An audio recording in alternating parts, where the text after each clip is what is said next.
Okay, that's great. Can I? Ah, ah, yes. Here we go. We are going to talk to humans and we're going to talk to robots. And SEO is the method to talk to both.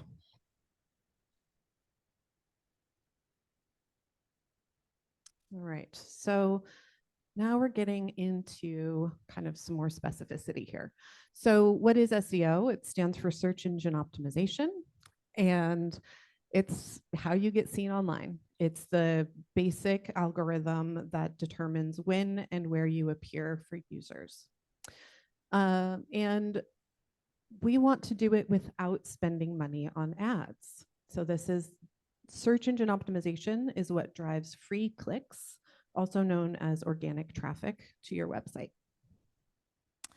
So one of the things that is kind of known in the world is that everyone, when they begin some type of interaction with a browser, it typically includes a Google search, right? Like it's like 99% of sessions include Google search. What's interesting is of those interactions, only 75% of people who search something on Google will scroll past page one. So the importance of ranking on page one for a given search term is like everything. There's an outsized impact of between your ability to rank on page one and driving users to your site to take the meaningful actions that you want them to take. So the Google algorithm is I think it has over 250 different inflection points. And for us to be able to talk about it in kind of a meaningful way, what we do is we divide it up into three big buckets. So there is the content portion of the algorithm, there's the performance portion, and then there's the site authority portion. And we'll do a little bit of an intro into each of these elements, but essentially every tactic that we recommend either falls cleanly into one of these categories or is kind of a crossover tactic between the different categories. And they all work in tandem to elevate your appearance of your business in search engine results. Okay, so site content, pillar number one. So content is, I like to say content is queen. We want engaging, relevant, crawlable content on your website. If a website is not crawlable, if it's not engaging to the human users, then you will not drive the traffic that you're looking to drive. The second pillar is performance, and we want like high performance websites. We want websites that load quickly on mobile. We want intuitive calls to action that people can like really easily understand, like, oh yeah, I want to do that. I'm going to go there. I'm going to get the thing done. You know, you want that just very clean user experience. You want your website also to be extremely accessible. Site accessibility is one of the algorithmic markers. I'll go into it a little bit later on, actually. We'll pause on that now. And then the third element is site authority. And site authority is a fun one.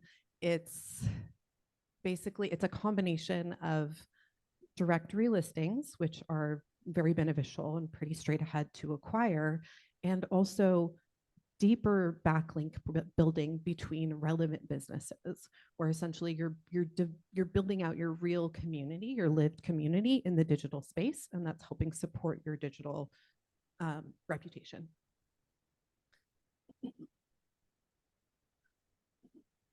Okay, so looking a little bit more closely at content.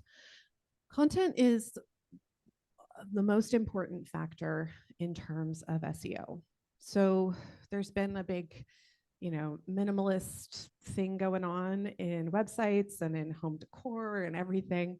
And what was really interesting during the peak of that minimalist phase, people were like, oh, let's do a one-page website with just like pretty pictures. And it's like, great, that is super cute.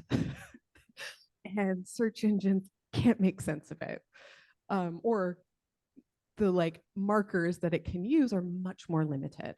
So we're seeing kind of from an SEO point of view, we're like, okay, we can build you a beautiful website, but let's make sure that you've got, a headline and a little bit of body copy, and that your images have alt text, and that there's deep linking.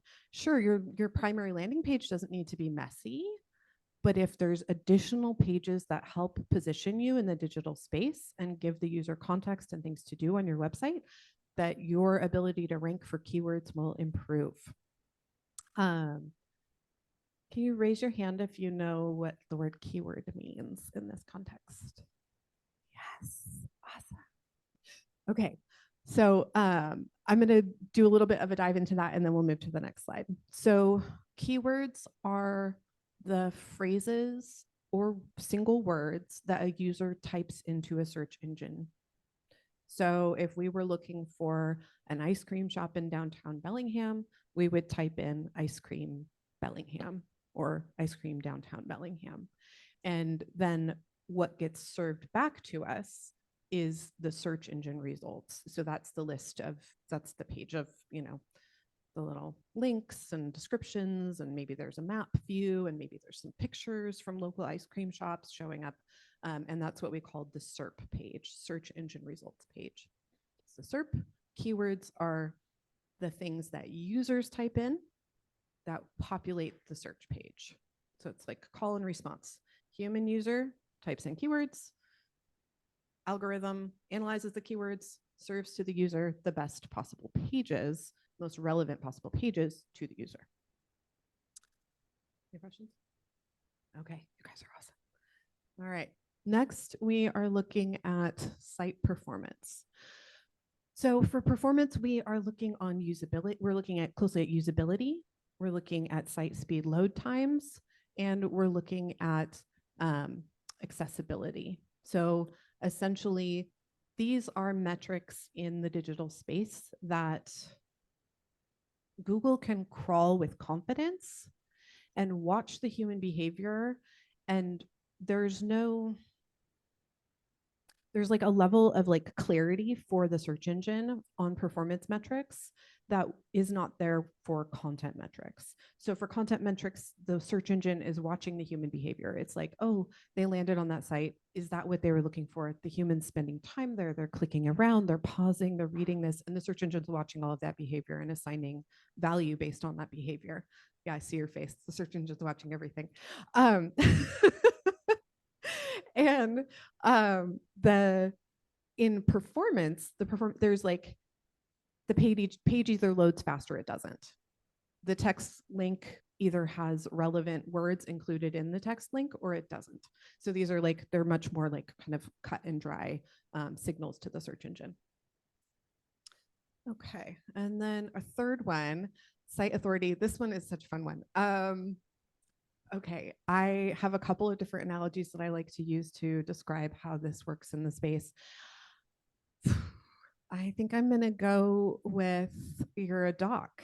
You're a dock floating in a lake, and you just got built. You're just there in the middle of the lake, floating, untethered, and then next to you, something else shows up. Oh, and look, it's another dock. And if you tether yourself to that dock, you become more stable in the lake. Oh, another one that's related to you. Oh, okay, I'm going to tie myself to that one too. Another one. So the more ties you make between other docks that are floating in the space that are relevant to you, the more stable you become in the digital space. If you're a hair salon and you're linking to a beauty supplier, that's extremely relevant and helps bolster your digital authority. If you are a hair salon and you're ranking to a zoo, that might be a little confusing for the search engine to determine why, you know, maybe you had an event there or something. Maybe there's some relevance that the search engine would need to see.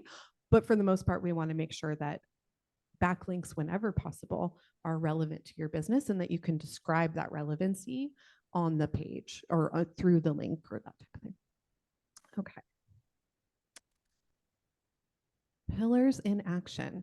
So at this point in the presentation, we're going to try and do something kind of fancy.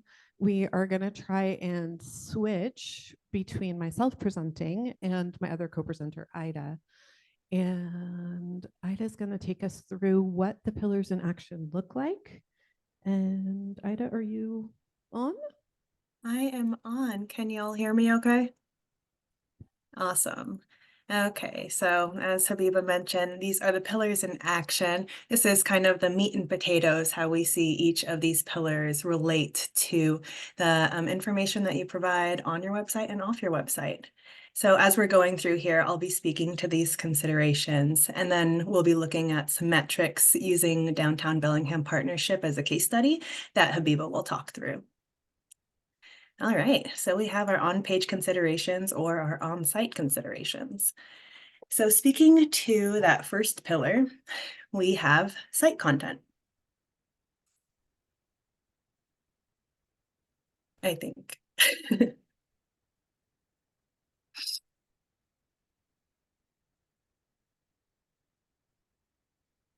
You can do it, clicker.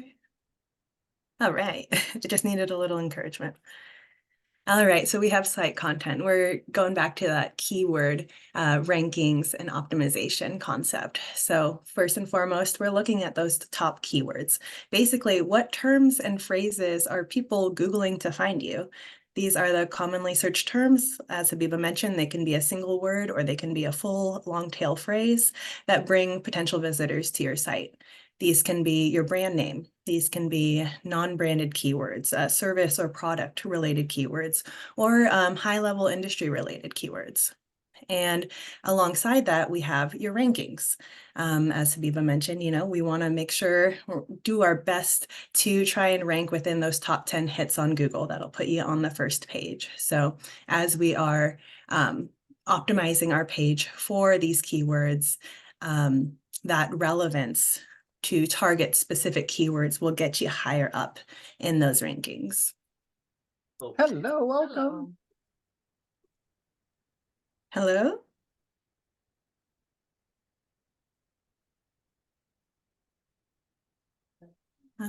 You're good to go. Okay. I think we're ready for the next slide here.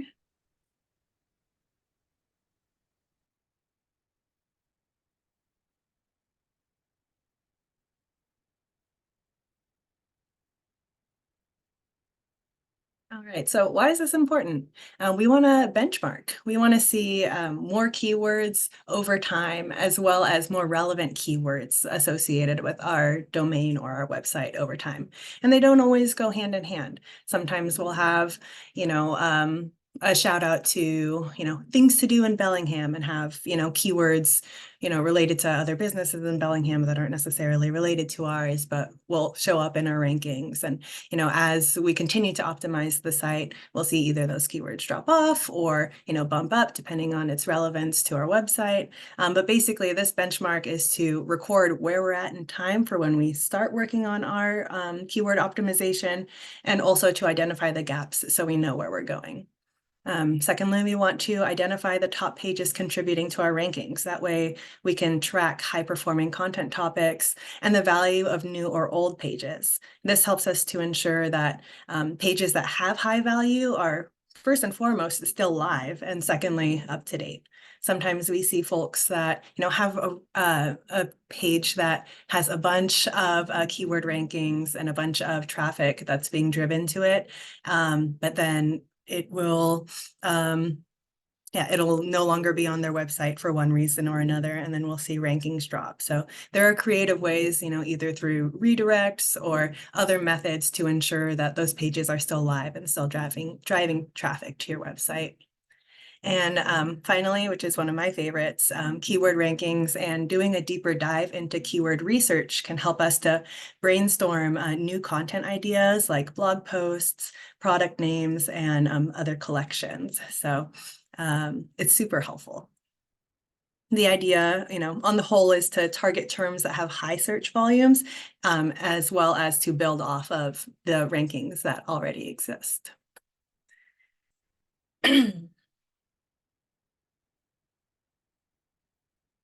And where we look. So on your website, on page content, otherwise, the body copy that is on a given page that's on your website is our main indicator to both robots and to humans that the information on your site is relevant to the search terms that they are using to find you.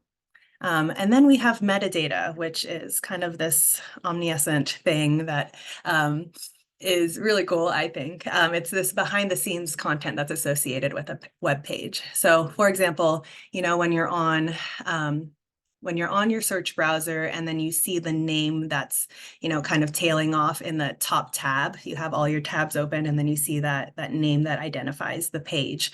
That's called a page title. And you want that to be keyword optimized. Other pieces include meta descriptions.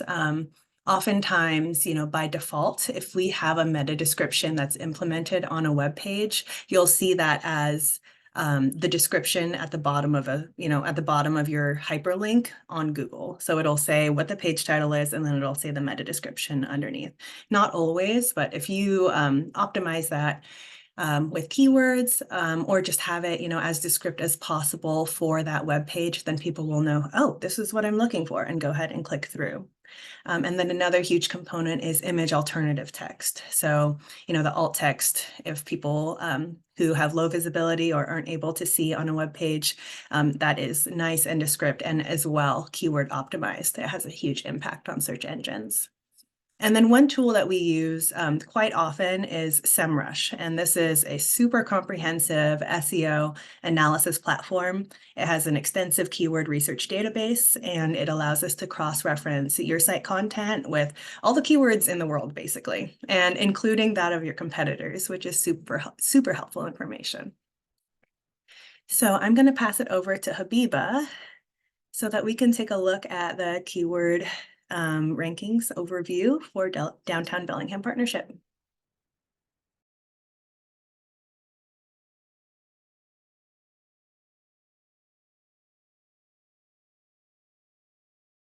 Rankings over time. And before I dive into kind of the importance of this, I want to share one more piece of information. URL or keyword rankings are assigned at the URL level, at the page level, not site-wide. Your homepage is your most valuable page in terms of acquiring and holding on to keyword rankings over time. But that's kind of when I was talking earlier about those like cute minimalist one-page sites. The reason that they're so tricky for search engines is because there's only that one page for it to crawl and determine topical depth. So the more pages you have on your site that are specifically targeted and talking about, individual services, individual products, individual like events that are coming up, that will increase the topical depth of your website at the URL level and enable the search engine to assign more rankings to your site. So yeah, just wanted to make sure I covered that. So looking back at this, this keyword chart along the bottom, you'll see that there were rankings that started accruing in January of 2012, which is fantastic. It shows a lot of history for this website. So Downtown Bellingham Partnership, good on you for being visible to search engines as far back as our database goes. That's great. So what we can see here too is that there's been from, January 2016 all the way to January 2020, there was like kind of, a nice growth trajectory and then a bit of a decline here in January of 2018, and then another like slow and steady growth trajectory. This is great.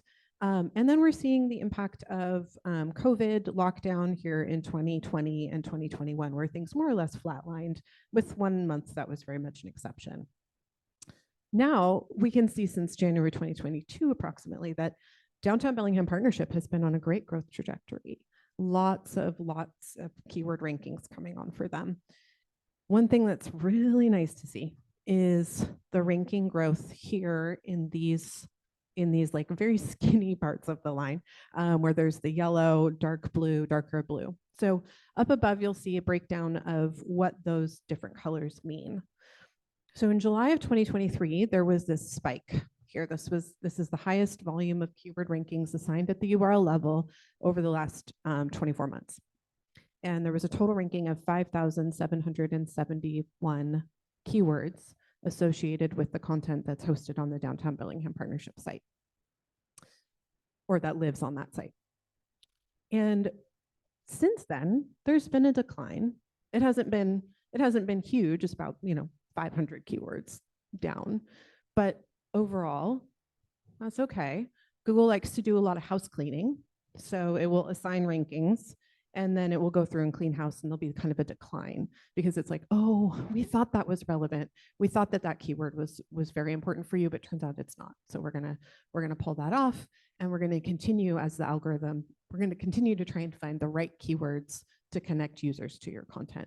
So then it will trial out different keywords, and it will see, oh, those ones are sticking, they're driving relevant traffic, the users are doing the things we want them to do, and then you'll see them decline again as Google goes and does another round of house cleaning. So what's nice about that house cleaning from 5.7K down to 5.2 is you'll see up there total volume of rankings declined, but rankings in the top positions in Google increased. So there was growth in the top 3, 4 through 10, and then even a little bit lower down on that page 2, 11 through 20. So the house cleaning is ultimately good for your rankings because it's improving your highest rankings, which are the most important ones, those ones that are visible to that, 75% of people who don't scroll down. We want to grow that number. Okay. I think, let me see if I can get this to work again. Nope. All right, Ida, ready for you. Awesome. So on to pillar number 2, site performance. What are we looking at here? So first and foremost, we are looking at site speed. How fast is your site loading and what's contributing to that load time?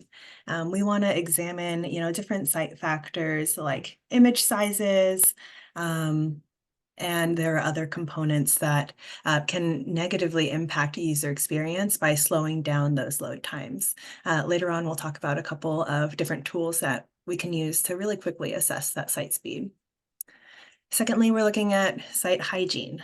Your sitemap, which is a file that exists on your website, which is basically like with all of the elements, all of the kind of like fancy what makes your website look like a website stuff redacted, and it shows the organization of the different pages on your website and the content therein. This is a great indicator of the cleanliness, the intuitiveness, and the efficiency of your website, and it is also what Google crawls to determine the keywords and how well optimized your website is. Therein, we want to watch out and resolve any 404 errors, any internal URLs that are broken, or close any redirect loops that are on the website, as well as making sure that we're optimizing the URLs to include those keywords that we want to rank for.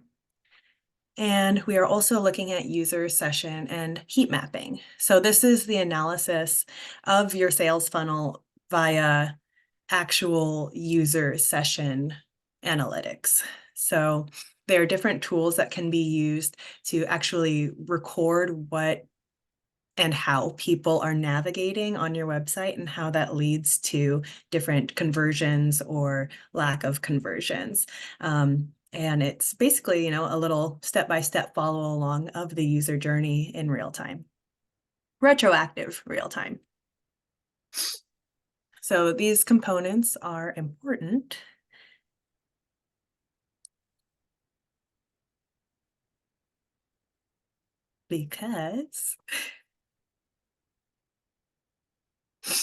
because a fast site is helpful for user experience, and it's also super important for SEO rankings. These site speed and user experience metrics are key technical SEO factors that Google uses to assign and assess your SEO value. As Habiba mentioned, particularly on mobile, Google in the recent years has more and more been weighing more heavily on the mobile experience because we're more and more on our phones. So it's important to ensure that the mobile view and the mobile version of your website is just as, if not more, fast and high performing than your desktop version. We also want to analyze user behavior via heat mapping studies because it helps us identify the relevant and resonant page elements as well as page content to, help us inform our strategy, help us optimize our keywords, help us, decide where we need to put that add to cart button, and other relevant calls to action. Just as well, these heat mapping studies help us to identify the pain points that lead to higher bounce rates and abandoned carts. And when they are addressed, they can indirectly boost SEO performance by improving that conversion rate. And there are many, many tools that we use to assess site speed and performance. Here's a handful of them. And you'll see as you receive this deck after the presentation, in the appendix, we have a list of all of these tools that you can check out on your own and see if they might be viable for your business. First and foremost, we have Page Speed Insights. This is a tool provided by Google. It analyzes the speed of your websites. It identifies opportunities to improve those page load times by optimizing image formats and sizes, reducing your server response times, implementing browser caching, lots and lots of different recommendations that are all for free on this service. Again, we have our sitemap. Again, that file that lists all the pages on your websites. It helps with the search engine crawl, helps to index the site more efficiently. You can find your sitemap by typing in your URL and then putting a /robots.txt or sitemap.xml, and you can actually see your sitemap broken down there. We use this tool called Screaming Frog, kind of a funny name, SEO Spider. This helps us to identify technical issues such as broken links, duplicate content, missing metadata, all that impact a site's SEO performance. This is a really helpful website crawler that we use often. Next, we have Lucky Orange. This is a tool that analyzes heat maps and session recordings to identify, room for improvement and optimize your website performance to improve user engagement, navigation, and content consumption. And finally, we have Google Search Console, which provides us valuable data on visibility, performance, and issues that may affect presence within a Google search. You can monitor performance metrics like clicks, impressions, click-through rates, as well as identify and resolve any crawl errors reported in Google Search Console. And on the next slide, I'll pass it back over to Habiba. Take a look at a site speed via Page Speed Insights. Okay. So it's fun to have an example to look at together. So we pulled the Page Speed Insights for the Downtown Bellingham Partnership, and we're currently seeing that there's opportunity for improvement here. They're at about a 20 out of 100. And I do want to say, though, that it's not terrible. It's there's definitely we like to see site speed for mobile anywhere from like 40 to 60 is really pretty good. It's their rating out of 100. This number down here, speed index, tells us how long it takes for the site to fully load. So they're at about 16 seconds. But this one, first contentful paint, and Ida, correct me if I'm wrong, that is when the site becomes interactive on mobile. So there's parts of it that are becoming visible, and then it's loading additional things behind the scenes until it gets all the way complete at around the 23-second mark. So there's kind of these different stages that the site, that the tool is watching for. Ida, is that right? Yep, I believe first contentful paint is, so there's a difference between paint when an image is loaded on the website versus when the website itself, or when those images are interactable, if that's a word. So our first contentful paint is how long it takes for that, first image, for that first rendering of all of, the images and content to land on your screen. And then largest contentful paint is how long it takes for that biggest piece of content to actually be painted onto the screen. I think what we want to look at here is speed index, and that is the speed that it in which it takes to have your site be fully ready to engage with. Cool, thank you. Mhm. So we test this performance metric both on mobile and on desktop, and we're seeing that the desktop score is also 30 out of 100. So there's some opportunity there as well.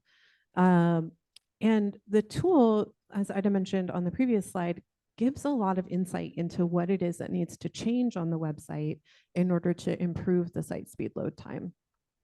Sometimes these are very, you'd need to bring in a dev or have some level of dev experience to be able to make an impact on these. However, there are some that are more actionable than they seem. So for example, reduce impact of third-party code.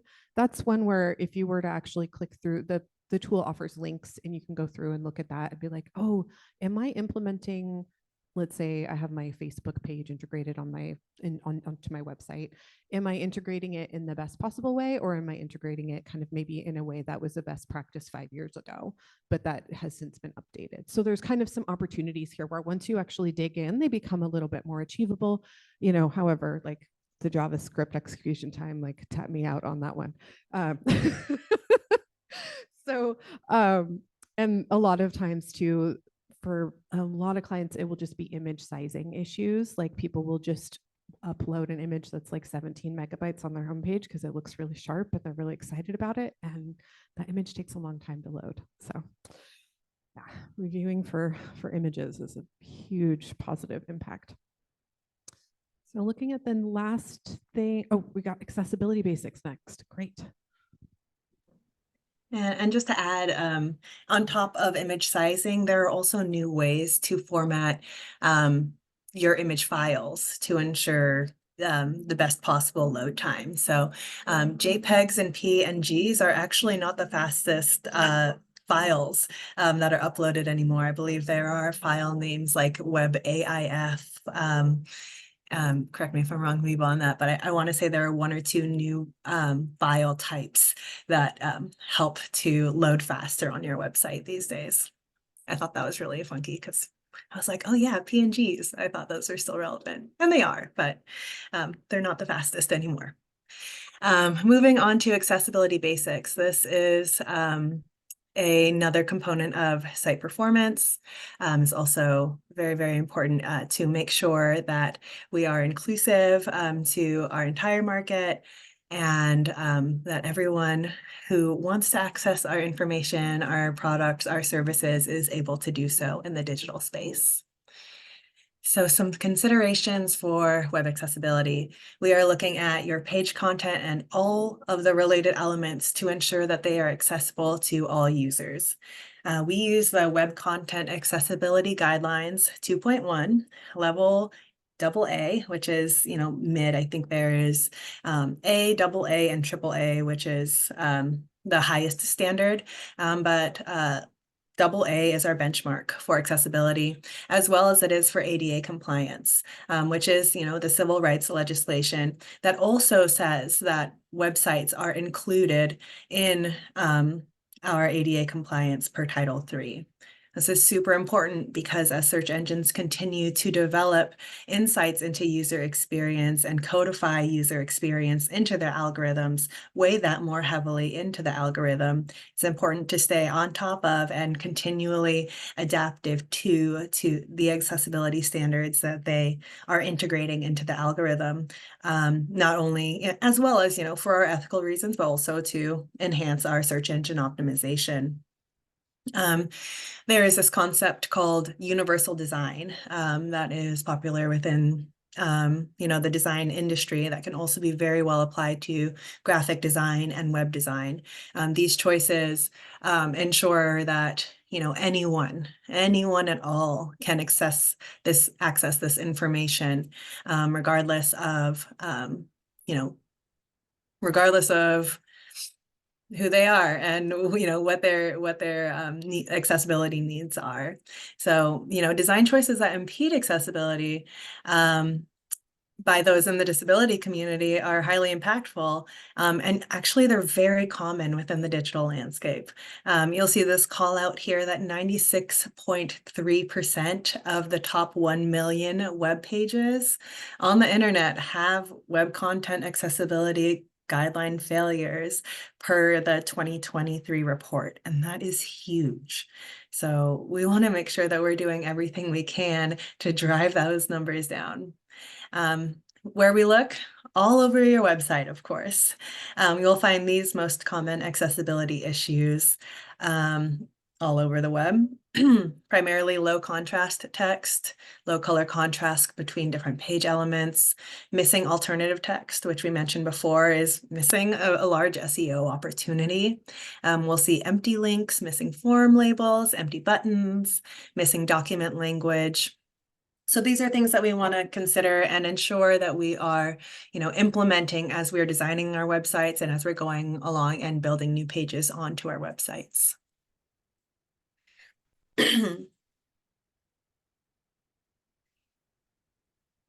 And here is a quick look at Downtown Bellingham Partnerships accessibility. We use this tool called the Web Accessibility Evaluation Tool, or WAVE. It is a free browser plugin that you can install on Chrome or whatever browser that you use, and it helps you easily identify high-level accessibility issues, which can typically be easily remediated by the client. Here you'll find, or by whomever is using it. Here you'll see that we found about 80 accessibility issues on Downtown Bellingham Partnerships website. This was crawling just their homepage. While assessing the homepage can be a great indicator of the global accessibility issues found on the site. One great thing to note is that as you're looking at the descriptions of these errors and alerts, a lot of them have to do with alternative text, low contrast. Those are things that can be pretty easily remediated. And I'll just take a little bit of time to get those elements updated. In cases like these, we do strongly recommend for folks to carry out a full web accessibility audit. We do partner with a local web accessibility experts. They're called Montague Consulting. We're really happy to be working with them. If we can identify and determine where else we can work on the website to better reach the more than 1 billion customers experiencing accessibility. So now we can move off the site and take a look at some off-page or off-site considerations. Now we are into pillar number 3, site authority. As Habiba mentioned, this has a lot to do with your digital reputation. I love the doc analogy, but Habiba also uses this awesome analogy about, being at a dinner party or like at a networking event, and who's talking about you or what are they talking about, right? So this is via backlinks. These are via, in the digital space, these hyperlinks from the other domains that point to your business. And this is a huge factor for search engine authority. Similar to keywords, this isn't just about the quantity, but the quality. So ideally, your business will have a diverse backlink portfolio from, yes, domains that are contextually similar to your brand, as well as domains that have high authority or high trust within the digital space. So some examples of that are domains containing a .edu or a .org. It could be a well-known online magazine that links back to your brand's product or your service, also very high authority. Or it could be a press release on a partner business's website that's contextually similar. Another element of this in the context of local SEO is directory listings. These are listings on platforms like Google, Bing, Facebook, Dexnose. There are also listings in the local sphere, like on the Downtown Bellingham Partnership site or on the Chamber of Commerce site. And these all kind of weigh in on your site's authority. One key component of this is to make sure that your name, address, and phone number, or otherwise known as NAP information, is congruent with your site and across all of these platforms.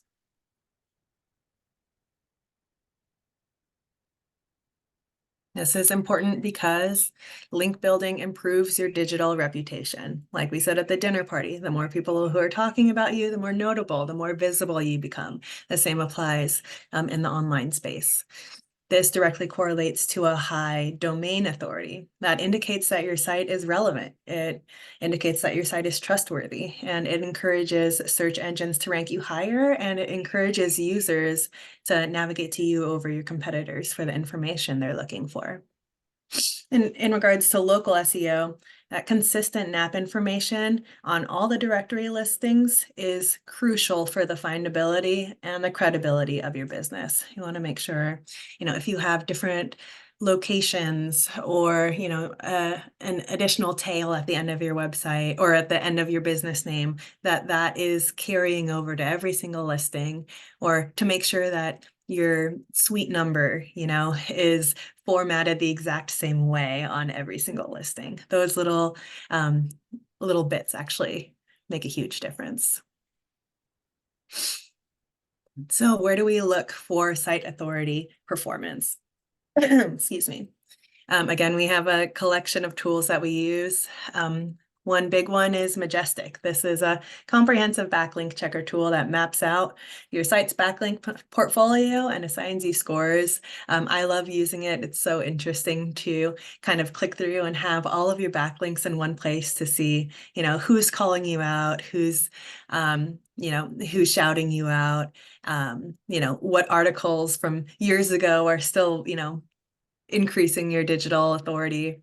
Very, very cool. Moz.com also has a local directory audit feature. It makes it super easy to determine a business's local SEO strength.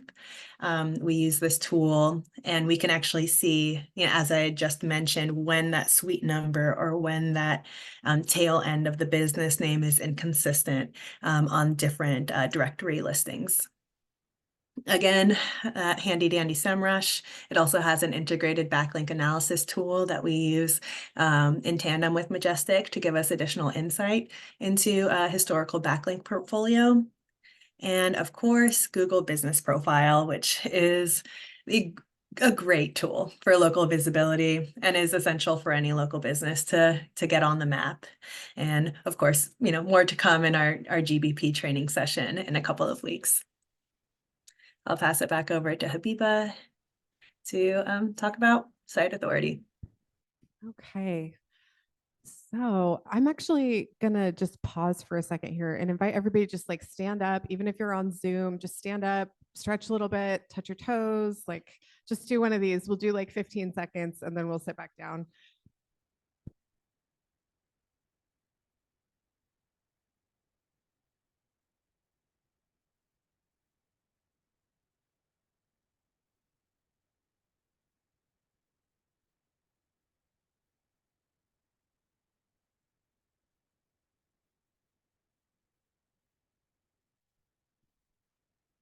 Okay. Thanks, everybody. So Downtown Bellingham Partnerships backlink portfolio is looking sharp. Things are good.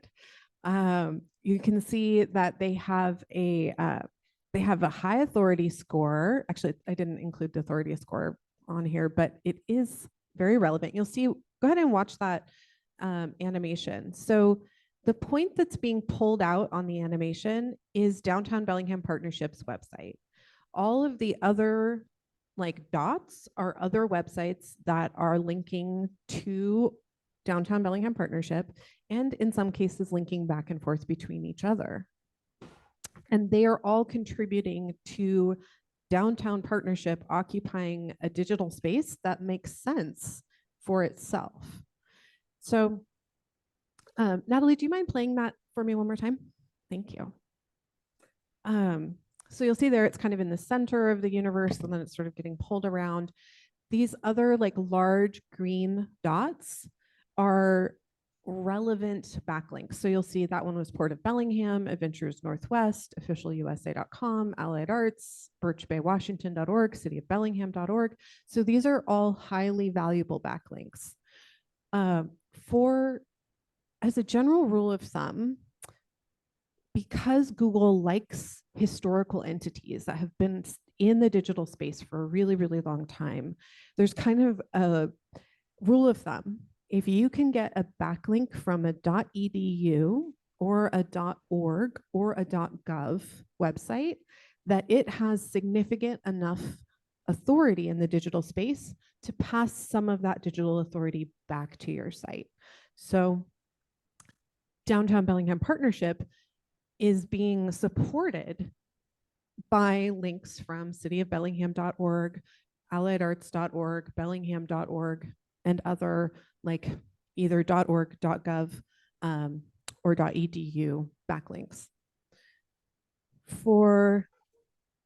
So what that means is that Downtown Bellingham Partnership, because it has so many juicy links, can offer businesses in our community its own site authority.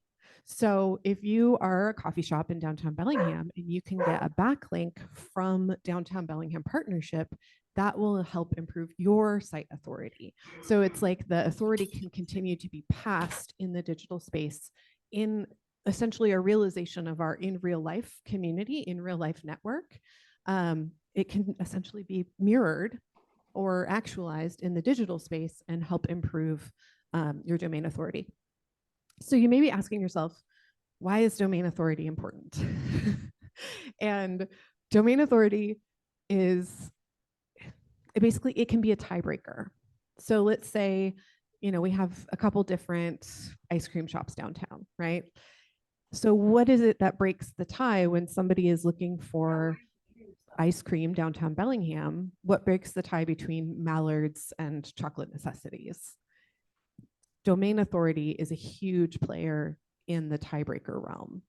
So that's kind of like, this is one that is easy to overlook as a highly valuable tactic, because it seems sort of like, how am I going to get that backlink? Like, what am I going to do? Whatever. But the power of it is it can't be underestimated. Like, it's so important. And you, like Downtown Bellingham Partnership, they have built up their backlink portfolio in such a healthy way that they're able to pass that back to the community. Great. Like, any of you in this space could do a similar thing with your website and become so robust in the space that you would be able to pass that authority to other websites that are looking to boost their visibility. Any questions about that? I just have a note, and Habiba, you'll remember this from one of the last presentations we give, that I try to give folks for how important this is in the Google algorithm. When Google launched, so some of those of you who are as old as I am will remember Lycos, Ask Jeeves, when Yahoo was more of a prominent search engine. One of Google's core differentiating factors was the understanding of relationships tied between websites, to the point that there was a metric that was used up until about 5 years ago in Google for determining who showed up number one, called PageRank, named after Larry Page, the co-founder of Google. So it was such an important approximation as to who showed up prominently in Google that it was named after one of the co-founders. So this is something that we as an agency can often struggle with, because we don't have the relationships that you have with your vendors or suppliers or professional associations. It's something that business owners or marketing managers can actually directly affect, that doesn't require a whole lot of technical aptitude to enact. It's just local networking put to the digital world.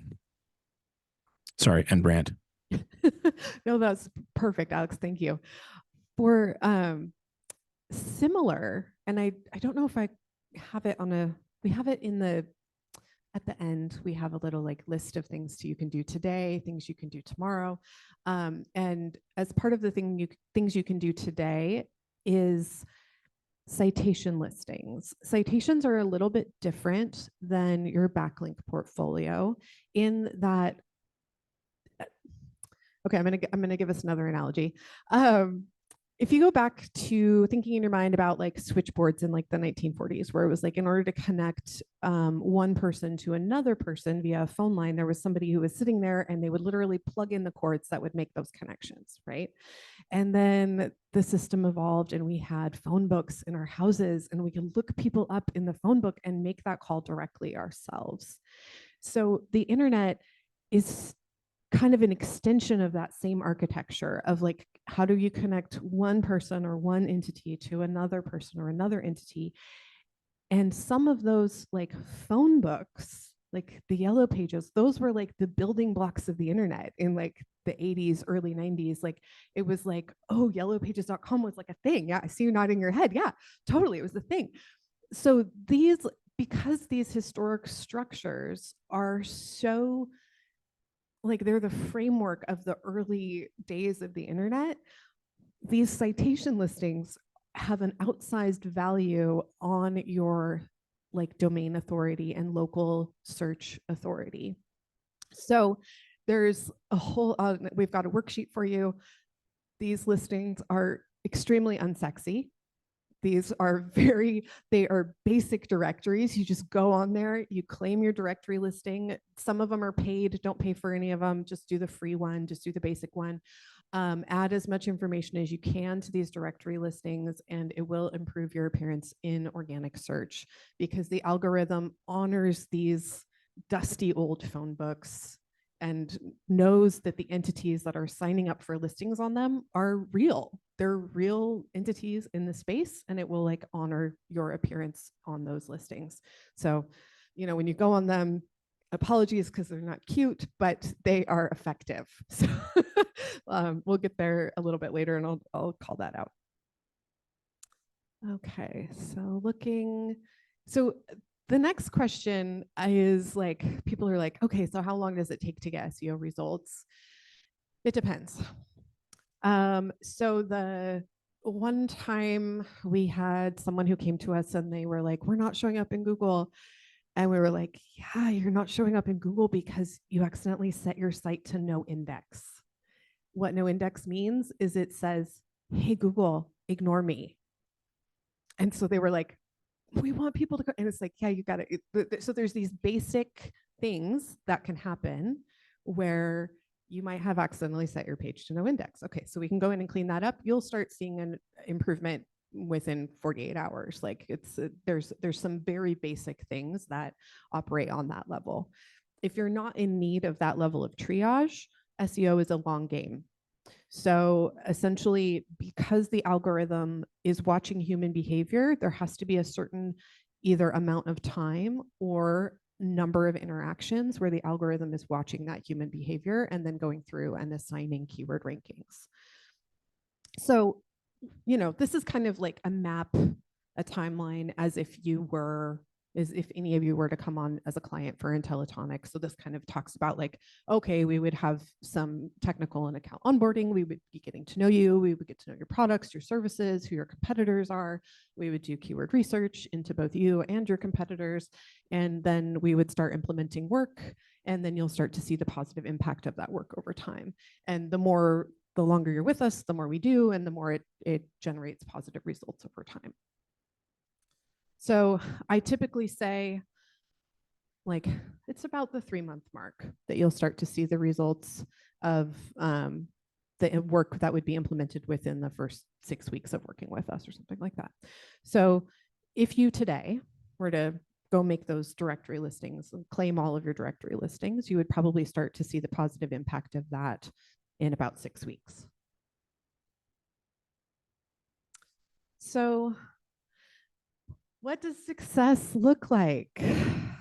So going back and kind of talking about everything that we've talked about so far, it's positive change on all of these different elements. It's an increase in your quality of keyword rankings, as well as your quantity of keyword rankings. We want to see implementation of metadata, and that checks both a content box as well as a performance box. The search engine likes to see that the implementation of the metadata is done. And if the implementation is also keyword rich, then that increases your opportunity to show up for relevant keywords. We want to see a decline in accessibility errors. We want to see improvement in your backlink portfolio. We'd love to see all of the local directory listings that you could possibly claim. We'd love to see those claimed. We'd love to see accuracy on those listings as well. As Ida mentioned earlier on the call, like even something as small as, you know, your address and the suite number, the way that you write the STE number, whatever, it's like all of it has to match 100% from listing to listing, profile to profile. Google Business Profile. So Google Business Profile, we're going to dive into that. I'm so excited. I'm such a dork about Google Business Profile. Yeah, let that get started, so it'll be ready for you come tomorrow. Exactly. He's got something going on. Okay. Google Business Profile, we want to be generating desired actions from users. So users can visit your website from your profile. They can make a phone call. Sometimes they can make a reservation. They can even purchase products. So we want to see those desired actions coming in. We want to see fast page speed load times, and we want to see proper implementation of those technical elements. So things like the robot.txt and the sitemap.xml. So all these things work together. This is like, you know, we like lift, like we're like behind the curtain. This is everything behind the curtain that drives what comes up in those like top 10 positions on Google search. So these things work in concert to drive appearance on page 1. And let's see. So if the primary goal of SEO is to connect human users to the content that they're looking for, what does success look like? So for brick and mortar businesses, for hybrid businesses, basically all of those SEO tactics from the previous page, we want them to be driving meaningful action for your business in both physical and digital spaces. So we want the footfall traffic of people coming into your brick and mortar location, and we want them showing up and doing important things on your website, making purchases, reserving spaces, that type of thing. And SEO is like every single touch point that you can imagine in the digital space can be positively impacted by well-implemented SEO. So these are our lists of things to do. This is where the rubber meets the road. Do anyone have any questions before we go into what we, yes. Mm-hmm.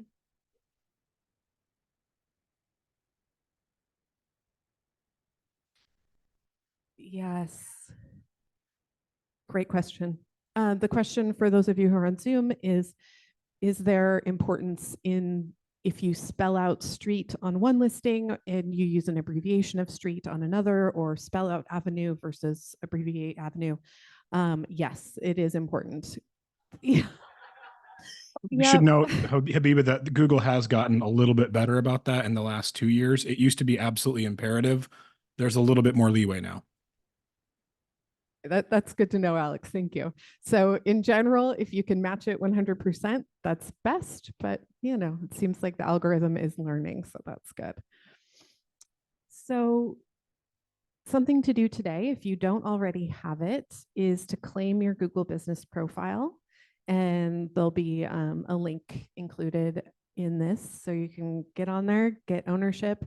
If you already have your Google Business Profile set up, just ensure that you have access. Like it may have been set up with a different email or something like that, but just go in, take a peek, and make sure that you've got access. We'll be digging in on specific tactics to support that next week or in a couple weeks. So the next thing to do today is to review your name, address, and phone number across as many listing sites as you possibly can. This is not glamorous work, but important work and achievable. You know, if you can spend 30 minutes, like kind of just pecking away at this, it will make a positive impact over time. One more to add to that too, while people are doing that. And Habiba, is there a speaker system I'm coming through? Yes, you're on speaker. I would advise folks when they're doing their name, address, and phone number on those, and this is really boring, but to check your hours of operation, old sales and things like that. during the pandemic, there was a lot of folks who got bad press because they had misrepresented business hours or they had a coupon that was expired. So doing that once a quarter, just making sure that you have all of your listings rather than just your Google or just your Facebook, can provide you a lot of protection against headache from people giving you poor reviews because they drove an extra couple of minutes to miss you by 15 minutes or something. Mm-hmm.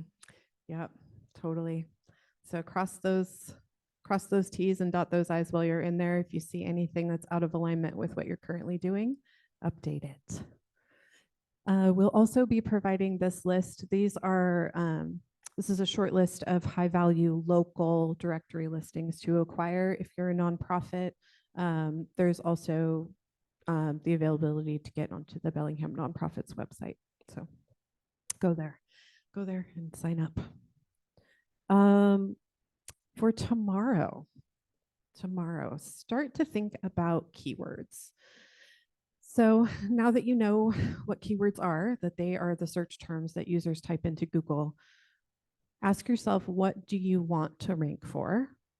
And ask yourself what you should rank for. Sometimes the answers are different. So sometimes you think to yourself, I'd like to show up for, I don't know, best ice cream, but maybe you just need to be showing up for ice cream. How can you just focus on that core element of who you are and what you do without getting distracted by how you want people to see you? You know, it's like this is like you get to compare like, oh, how do I see myself versus how do other people see me? So bringing that lens to your business of like, what do I want to make sure I show up for? What are the products and services that I offer that I want to make sure people can find? So you make that list. I also recommend asking friends and family, like going to them, being like, what if you were looking for my business, what would you type into Google? And that can give you a nice framework of where to start with that. Of course, there's a lot of tools Ida mentioned earlier, and go in, take a look, dive in, see what you can find. The tools can be a little bit overwhelming. So I would say just bite it off at whatever size feels right for you. Like make keyword research for yourself achievable. You know, any given site can rank for tens of thousands of keywords. Keep your focus narrow at this time for yourselves. Do yourself that favor. And then start asking yourself how, you know, if you're ice cream, if you want to be showing up for ice cream, where can you put ice cream on your site? You may have the capacity to go in and update your metadata. You may be that technically proficient. If you are, great. And also consider those other places that the search engine is going to look next. So the first place it looks is metadata. The next place it looks is your HTML marked up content on your page. So it's going to be looking at your headlines, your body copy, your H1, your H2, your H3, your H4, your buttons, alt text, all of those different elements. I'm not going to go into competing against yourself for keywords. That's like kind of like maybe I feel like a 2.0 conversation. But if anybody is curious, like hit us up. Happy to talk about that. It's because the algorithm assigns the keyword rankings at the individual URL level. So if you try and rank for ice cream on every single page, that's going to be problematic. But if you try to rank for ice cream on one page and hand churned ice cream on another page, those are actually different. Like they're anyway. Okay, I'm gonna stop talking now. Okay, review the images on your site. If you can implement the alt text, start working on your alt text and weave in those keywords as you go. What is alt text? Oh, great question. So there are a couple of elements on a website that, Alex, do you want to take this one? I feel like I'm about to go off into the weeds. No, it's a lot of these things, alt text, metadata, a lot of this, they're meta elements. So that they're markup within the code that implies to Google what the context is for that thing. For alt text specifically, it typically implies video or image content, and it's a twofold benefit. It's a way to convey to the unsighted user or the user who uses a voice over text browser what is on the screen, so they have the same experience as the sighted user. And that's great for compliance, but it also can just add a little bit of keyword density to your website. So say you're a pizza place and you have an image that is of a delicious vegetarian pizza. And instead of calling it image of a vegetarian pizza, you called it image file 11457. If you use that extra keyword savvy in applying the naming convention, you're making a better experience for both the user and the search engine. So it's just one extra element to add a little bit of context for the user in the search engine. And I think too, a helpful thing is like if you are on like a CMS system like WordPress or Squarespace or something like that, you can go into your media library and there's a little like field that says alt text. And that's where you can enter the like kind of, it's essentially a keyworded description of what the image is. And you can also, like Alex mentioned, name your file with keywords. So there's like multiple opportunities in the file itself to add keywords. So alt text is one of them and the title is the other. And like I said, you can do both of those through your media library. One more interjection, just having been in this industry for a long time and seeing all the different epochs of how it's handled, both from the SEO side and the Google side, the prevailing wisdom now is to err on the side of caution when it comes to doing SEO for the sake of doing SEO. It used to be you would keyword stuff. You would put pizza on your page 100 times if the competitor had it 99 times, and you'd rank higher than, say, Domino's. But Google's just gotten a lot better at anti-spam. So now we're writing more for the human user, but we still need to be intentful for the search engines. It's kind of flipped a little bit. It used to be you wrote for the search engine and humans got kind of shoddier content by virtue of that. But the last 5 years or so, the algorithms have gotten so much better, and then which has improved all of our quality of lives a little bit, that you do want to write more for the human, more creatively with proper copy that does something valuable for the human, but still hits keyword high marks. You still want to be saying on the pages the keywords that are important. Sorry, and rant again. We've got another question.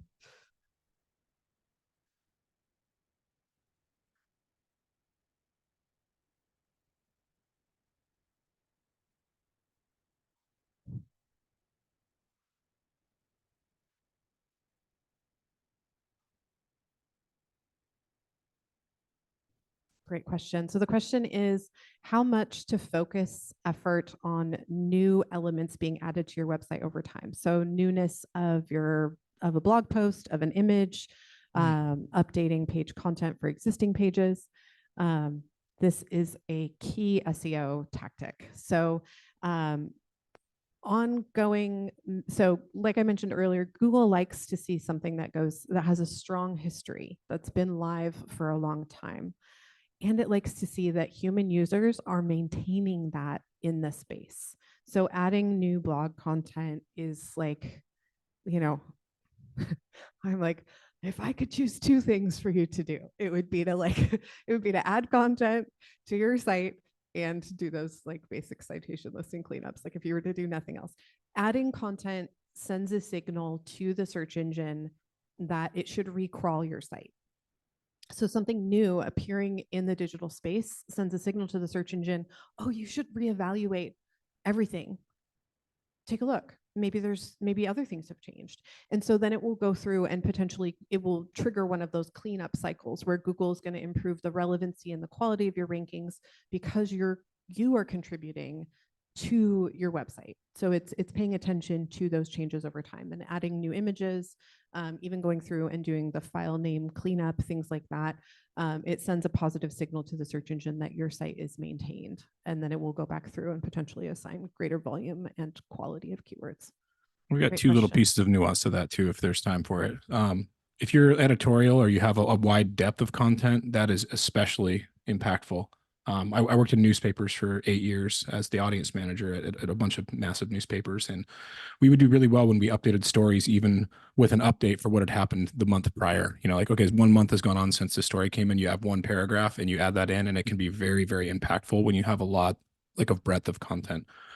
For the user who is battling for like 5 to 10 primary key phrases, and that's really their core value proposition, they don't have a whole lot. the freshness and the new content portion is a little less important, and like backlinks would be more important in that case. Like if you know the 10 phrases and you're only on like the third page of that, I would focus more on building authority. But that's a pretty rare occurrence. I agree with Habiba that normally you would want to add additional content all the time and develop it at a clip that's comfortable for you.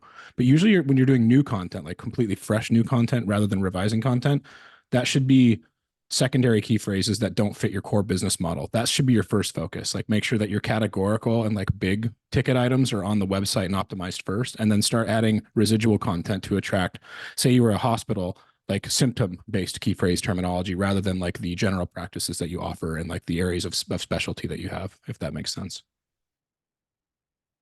Yeah, that's great. Thank you, Alex.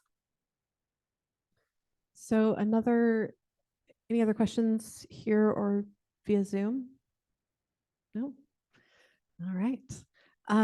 So something for next week. I would love all of you to think about what is an achievable number of backlinks to acquire from your warm network by September.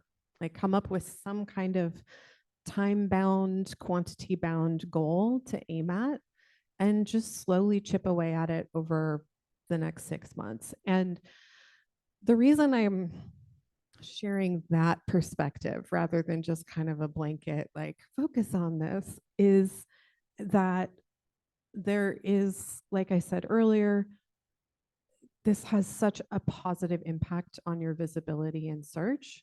And without creating kind of either a time bound or a quantity bound goal, it's very easy to push this to the back burner and continue to push it to the back burner in an ongoing way. So going back to our SMART goals, people. And then the other thing to consider is how do you incorporate this into your existing workflow? So you might have, maybe you already are working with people in the community to cross promote an event, right? So just build into your existing workflow with that event that you're working on or whatever, that you will provide that community partner with a small piece of thought leadership related to that event. And then they can publish that little thing as a guest post on their site and link back to you. So consider ways that you already are networking within the community and building up your business in the community, and see how you can integrate the acquisition of a backlink into that existing process that you're already doing in your real life community. So highly recommend. Come up with an achievable goal. It could even be one. And then the second thing would be to run that page speed audit and just review the list of recommendations that appears at the bottom and see if there's any of them that are actionable, either by yourself, maybe someone else on your team. Maybe you have a friend who's a dev and wouldn't, you could buy them a cup of coffee and they could take a look at your JavaScript. So just, I would say, take a look at that if you can. And then, that's all of my list of things to do. Q&As, I don't know how we're doing on time. Oh, we have 4 minutes. Oh my gosh. Question. Okay.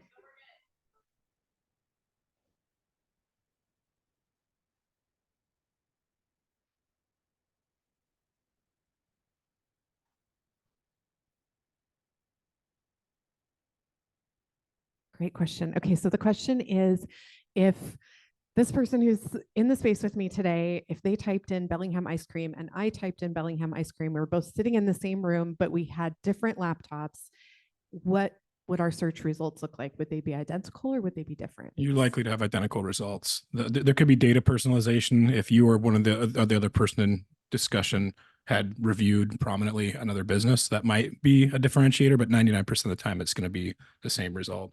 They do data personalization, but it's not that deep these days. It's more based on your geo proximity to the other businesses around, less so what you have saved in your favorites. So it's not an assured answer, but very likely to be the same result.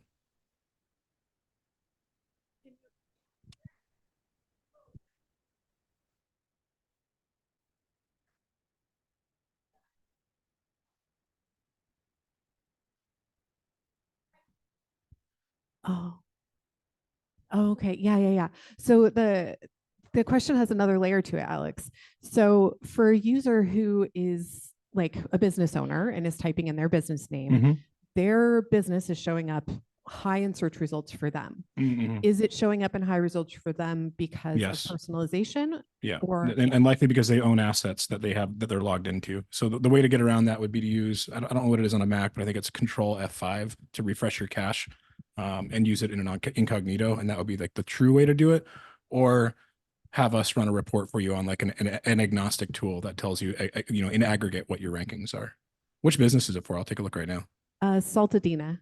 Oh, okay. Yeah, I was just going to tell you not to let Saltadina leave without securing some samples for us. Oh, we've got another question. Yeah.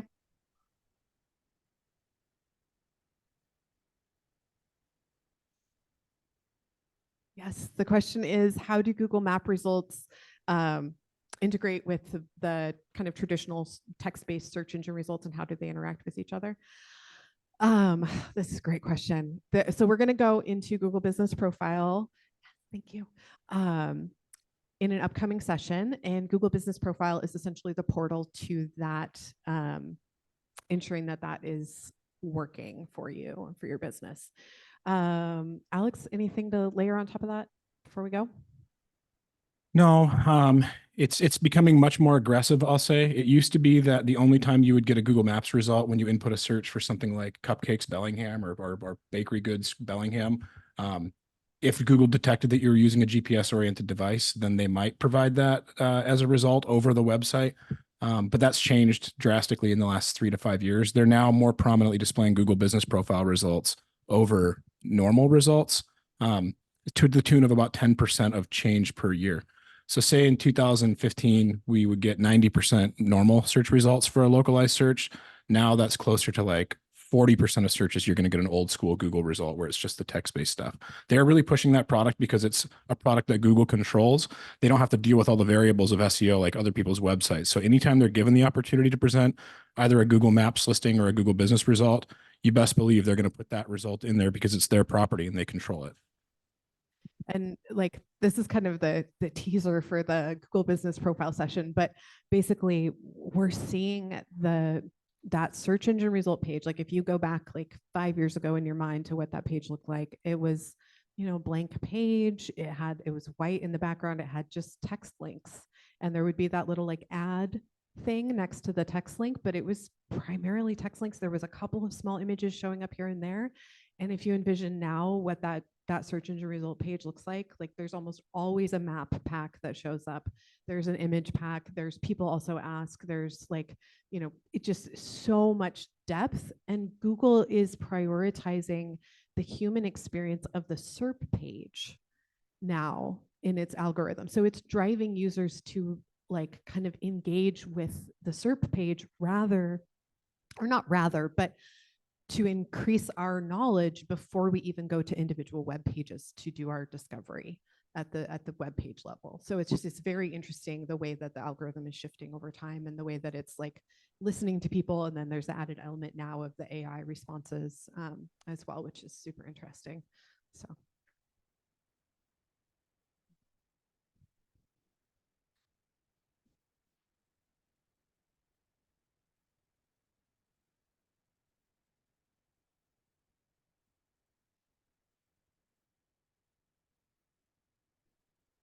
Mm. Mm.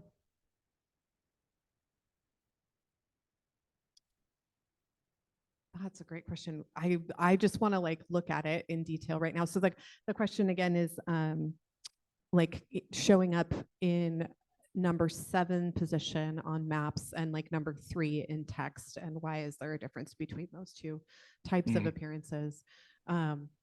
I completely separate algorithms, so that they are very different. Like for example, Bellingham SEO, if you search that for a long time, we were number 1 because we had the highest aggregate amount of reviews at 5 stars, and we had the most backlinks. And in general, we have the most authority for it. But Google recognizes another organization here named Bellingham SEO. They think it's a brand name. They don't recognize that Bellingham plus SEO is a category search plus a locale. So in the maps listings, we tend to be second or third, whereas in the traditional results, we're often first. it's an incomplete algorithm, and they both have disparate conditions what they're trying to do. And even that, like, it should recognize that that's a business term plus a locale. Like if somebody searched Bellingham pizza, it just doesn't quite get it yet. So there are variances between those two. Another element that can take place is you could rank number 1 and 2. So one singular page is allowed to rank twice. So your homepage could rank for, in our case, Bellingham SEO, and then our Bellingham SEO page ranks number 2 for it. So you are allowed 2 rankings per website for 2 different URLs. So there's some variance there. For this type of stuff, though, Habiba, we should definitely get emails from folks if they want to have like specific questions, and we would be happy to do like a 10-minute like pro bono like check-in for folks who had questions for where we had actually pull up their results on the screen for them. Yeah, for sure. We would be happy to do that. Just shoot us an email and we'll make it happen. I think that's everything. Thank you all so much for joining us today. And we look forward to the next session. I think Natalie's got a few words. Thank you so much. Round of applause. We have 2 more seminars in this series. If you aren't signed up for them yet, they're consecutive or every other Tuesday. We have 2 more. And then at the end, we'll be having a happy hour that's open to everybody. That will be networking, time to talk about progress and where you're at. So definitely keep up to date with what we have going on. These series or seminars are meant to build on each other. So please keep coming back because it will be a good holistic way to build up your SEO. Thank you so much to the Blue Room for hosting us. I think the bar is open. If anybody wants a non-alcoholic or alcoholic bevy, they got some good options. And we have some time to ask questions with Intellitonic or network amongst yourselves. And we really appreciate you coming. Yes. I will send it out tomorrow. The recording and the slide deck will be sent out tomorrow. And yeah, I feel like I'm missing something. Oh, I wanted to say that if you are located downtown, the partnership has a lot of opportunities for your website to be boosted through us. Our directories are highly visited and we're working on updating them every week. We also have an online calendar that can link back to you if you have events that happen downtown. So definitely keep us in the loop. We want to promote what you're doing and we like to uplift you. So keep it in mind. Cool. Yeah, Thank you so much, everybody. Just to echo that statement too, the Downtown Bellingham Partnership directory is very valuable. Before we worked with this organization, we suggested to our clients that they sign up for it, and that's free info and very helpful. I'm glad to hear that it's helpful. We spend a lot of time on them. But anyways, yeah, thank you so much, everybody.